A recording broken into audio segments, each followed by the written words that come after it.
right, again, Phil Ittner, the veteran war correspondent from Kiev, Ukraine. Phil, you were just who you can find over on YouTube and on Twitter. Phil, you were trying to tell me about this double tap strategy the Russians are using.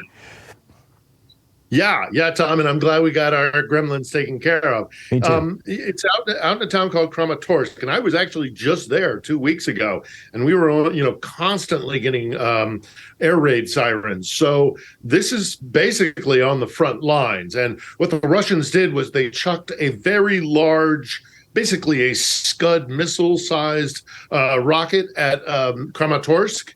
It has a really large warhead, and it blew up an apartment building, devastated an apartment building.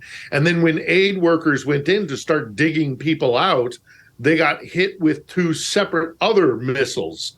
And you're right, Tom, it reminds me very much of my days in Baghdad, when the forerunners to ISIS formulated this technique where they would blow up a car. There would be an IED in a car. And then when people came to help the wounded or whatever, they would have other cars also rigged to explode.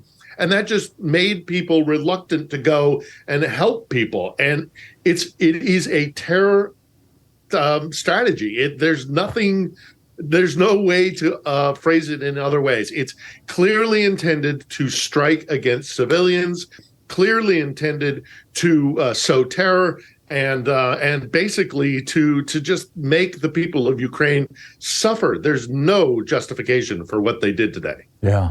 So how is life in Kiev right now, and what's on your radar screen? Well, there's lots going on. We had a very major arrival, a visitation by European Union leaders after this announcement of a lot of weapons coming this way from the European Union. But Tom, what's really looming above everyone's heads is the idea that there are literally hundreds of thousands of Russian conscript soldiers who probably were not very well trained, but their sheer numbers are significant, that are ready to launch an offensive. And we do anticipate somewhere between 300,000 to 500,000 is some, the higher end estimates we heard from the Ukrainian Defense Ministry. The Russians themselves are saying 300,000 just crashing on Ukrainian positions out in the east. This is going to be a very difficult year. This is the wall of meat strategy. It is. It's Russian military doctrine is to soften things up with artillery and then just throw one of the resources that they definitely have, which is lives, at a position. And the Ukrainians are preparing for that, and they will inflict massive casualties on the Russians. But are the numbers such that the Russians will overwhelm those positions? And that's a sincere concern here in Ukraine.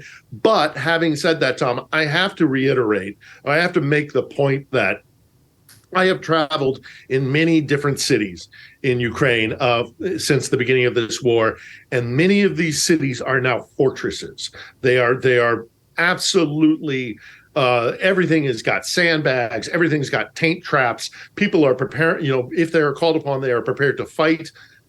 Even with the hundreds of thousands of conscripts who basically are just given an AK-47, this is how you shoot it, now go, that they're not going to be able to take the cities. They will be bogged down in places like Kharkiv. If they want to go for Odessa, they'll be bogged down there. If they want to go and cross the river at Dnipropetrovsk or Dnipro, they will be bogged down there. It is highly unlikely, in my estimation, that they will be able to make a proper assault on the capital. And that's really, until they take the capital, they're not going to be able to take Ukraine. Now, they could try a feint from Belarus and come in from the basically charge down in a southeasterly direction, but they're still going to have massive problems there.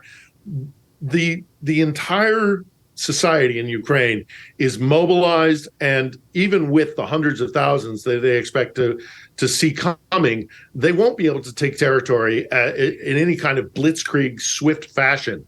But what it does mean is that a lot of Russian soldiers are going to die, and a lot of Ukrainian soldiers and Ukrainian civilians are going to die. 2023, I will warn your audience, is going to be a graphically disturbing year. And they're doing this in an effort to make us split. They're doing this to make divisions within society, within the NATO alliance, all these sort of things break apart, because it's going to be distressing to watch. And there will be very vocal calls to finish this war no matter what. Mm-hmm. And while I sympathize with that, that is what the Russian intention is. And then once they can slice off a little bit of Ukraine and kind of maybe come to some sort of negotiation, in 10 or 20 years' time, they'll just keep coming. So the feeling here, the general sentiment amongst Ukrainians is, we want this war to end. God knows we want this war to end. Nobody wants this war to end more than the people in this country. But it can't be won with Russia having seemed to gain an advantage, because they will just come back. Right. Moldova is next, and then Poland, and then Lithuania and Latvia. Yeah. Phil Ittner, you can find his video blogs over on YouTube, PhilIttner.